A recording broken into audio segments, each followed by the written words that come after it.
lawa-lawa. Sampai satu tahap bila dia dilantik menjadi AJK, bila dia dilantik menjadi pengurusi, maka tak boleh tengok masjid lain lebih daripada dia. Dia berlumba-lumba dari sudut binaan, dia berlumba-lumba dari sudut perhiasan, dia berlumba-lumba dari sudut serba-serbi yang boleh mencantikkan masjid tersebut. Tetapi mereka lupa untuk berlumba-lumba supaya manusia berlumba-lumba main masjid. Ketepikan benda-benda yang lebih perlu diutamakan. Ini akhir zaman, tuan-tuan. Jadi bila sebut perkataan masjid, asal daripada kalimah sajada, sujud, maka atas isim makan, maka dia menjadi tempat, maka masjid. Jadi masjid ni adalah tempat untuk bersujud. Bila sebut masjid ni, tuan-tuan, kita tengok sikit dari sudut masjid, ketetapan apakah dimaksudkan dengan masjid, iaitulah khassah bihi as-salatu fih, iaitulah satu tempat di mana dikhaskan padanya, dikhaskan dengannya dan solat padanya. Itu istilah masjid. Jadi masjid ni tempat untuk solat. Dan bila satu tempat yang khas dibina untuk disolatkan padanya, mengikut jumhur ulama, tak semestinya ada padanya binaan.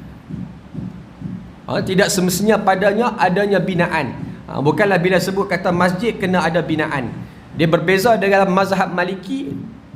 Mazhab Maliki berpegang bahawa masjid tu mesti kena ada binaan.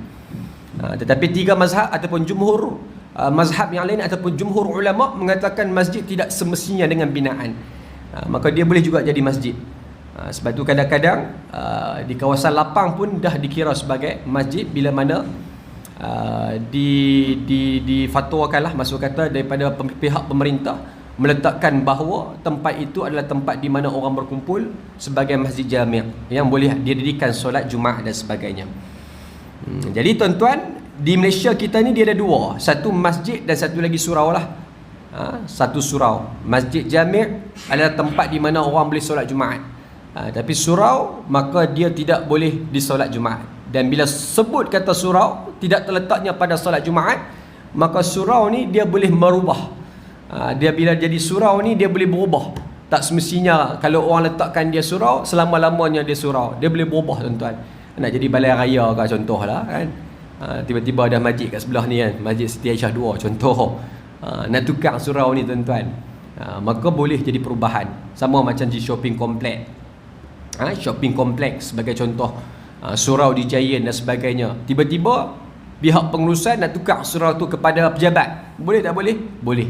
Kerana dia hanyalah sekadar surau, bukan diletakkan sebagai satu tempat masjid jami' yang boleh ada padanya solat Jumaat dan sebagainya.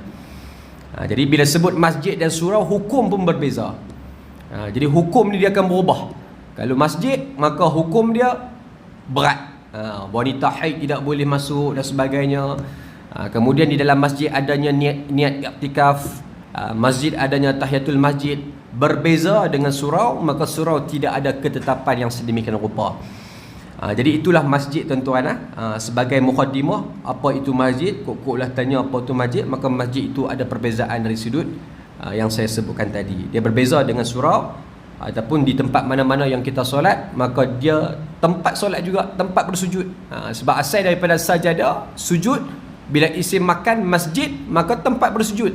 Tapi bila sebut masjid itu sendiri, maka dia adalah tempat di mana manusia mendirikan solat, dan khassah bihi, tempat yang khas buatnya untuk mendirikan solat.